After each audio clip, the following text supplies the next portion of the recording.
তৎকালীন ক্ষমতাসীনদেরকে ভুয়া ভুয়া বলে স্লোগান দিয়েছিলেন। এখন বর্তমানে যারা আসলে আন্দোলনের ফলে ক্ষমতায় এসে বসলেন তাদেরকে দেখে ভুয়া ভুয়া স্লোগান দিচ্ছেন।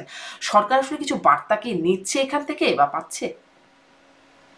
আমার মনে হয় ডক্টর মোহাম্মদ ইউনূস তো কথা বলে না। ওই যে তার প্রিয় ছাত্র ছিল আপনার ওই মাহমুদুর রহমান মান্না, তিনি ওনার সাথে একটা টেলিভিশনে ছিলেন। উনি বলতেছে যে উনি বক্তৃতা শোনে কিন্তু প্রশ্ন করলে মিটিমিটি হাসে, উত্তর দেয় না। বলেন একটা সরকার প্রধান, আসলে উনি সরকার চালানোর যোগ্যতা নাই। উনি এনজিও চালাতে পারে কিন্তু উনি সরকার চালাতে লেজে কবরে করে ফেলছে। উনি এখন ইলেকশন যেটা আকারে ইঙ্গিতে যায় বোঝা যায়, উনি ইলেকশন ধরে বাণিজ্য সহকারে কেটে পড়ুক, কারণ ওনার চারণ ক্ষেত্র সারা বিশ্ব। আমার কাছে আগেও বলেছি, কালকেও বলেছি, ওনার সারা বিশ্ব চারণ ক্ষেত্র। এই বিশ্বের ভিতরে 54,000 বর্গ মাইল ধ্বংস হয়ে গেলে ওনার কিছু আসে যায় না, কিন্তু আমরা কিন্তু ধ্বংসের দ্বার প্রান্তে আছি। আমার মনে হয় আর কাল বিলম্ব করে না করে উনি ইলেকশন দিয়ে উনি চলে যাক। ওনার স্বীকার করা উচিত উনি সরকার চালাতে পারছে না, দেশ চালাতে পারছে না। ওই যে মাহমুদুর রহমান মান্না বলছে না, প্রশ্ন করলে মিটি মিটি হাসে, উত্তর তো দেয় না। উনি তো রাজনীতিবিদ না, উনি তো উনার তো অ্যাকাউন্টেবল হতে হবে। উনি জাতির কাছে অ্যাকাউন্টেবল না। উনি ভাবছে আমি বিশ্ববিখ্যাত রাষ্ট্রপ্রধান, সরকার প্রধান, আমার বক্তৃতা শোনে টাকা দিয়ে। এই দেশের এইগুলো সব গরিব দুঃখী ল্যাংটা লোকজন, এরা আবার আমার কি সবগুলোরে পশু মনে করে, এগুলো মানুষ মনে করে বলে মনে না।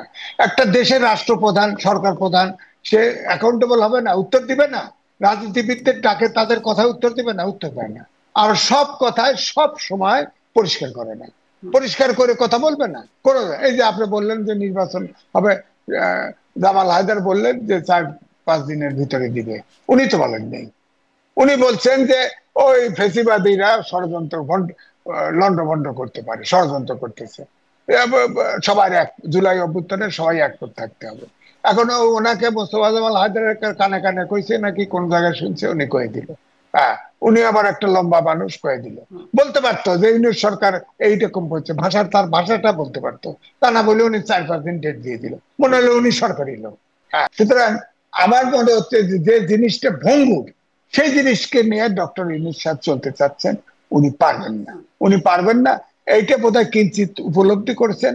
আমার বিশ্বাস তিনি দিবেন, আর যদি না দেন তাহলে কিন্তু উনি ধাওয়া খেয়ে এবারে যেতে হবে, কারণ এবারে বিএনপি ছাড়বে না। কিন্তু এখানেও একটা প্রশ্ন, যেটি আসলে এনসিপি বা জামাত বলছে যে এই পরিস্থিতিতে কিভাবে নির্বাচন, এই প্রশ্নেরও তো একটা যৌক্তিকতা আছেই কিনা সেটাও একটু আপনার কাছ থেকে বুঝতে চাই। কারণ যদি নির্বাচন হয়, কেন্দ্র দখল হয়ে যায়, পুলিশ যদি থাকে নিষ্ক্রিয়, আইন শৃঙ্খলা বাহিনী যদি কোনো ব্যবস্থা না নেয়, প্রশাসন যদি চুপচাপ থাকে, যদি তাহলে আসলে নির্বাচনটা সুষ্ঠু হবেও বা কি করে?